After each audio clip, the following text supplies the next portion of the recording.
কতগুলা ঢেকিয়ে দেখো কতগুলা ঢেকিয়ে শাক তুলছে।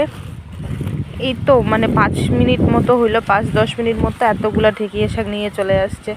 তোমরাও চলে আসো, কে কে খাবে। তো এদিকে দেখো মা ঢেকিয়ে শাকগুলো বের করে নিচ্ছে। আমি এখানে বাঁচবো রাস্তায় বসে বসে, কারণ এখানে এত সুন্দর হাওয়া উঠছে তাই জন্য। আর মা ঘরের সব কাজকর্ম করে নিবে। এই দেখো কত ঢেকি শাক দেখছো, বড় থালা দিয়ে 1 থালা ঢেকি শাক। এদিকে বর ঢেকিয়া শাক তুলে বসে আছে। এদিকে দেখো একটু, এখানে আমি ঢেকিয়া শাক বাছতেছি। এখানে কত ঢেকিয়া শাক দেখো।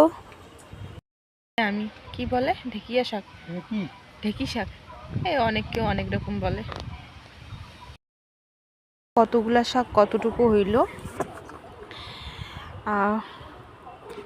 আর এইখানে দেখো নোংরাগুলা 2 সাইডে।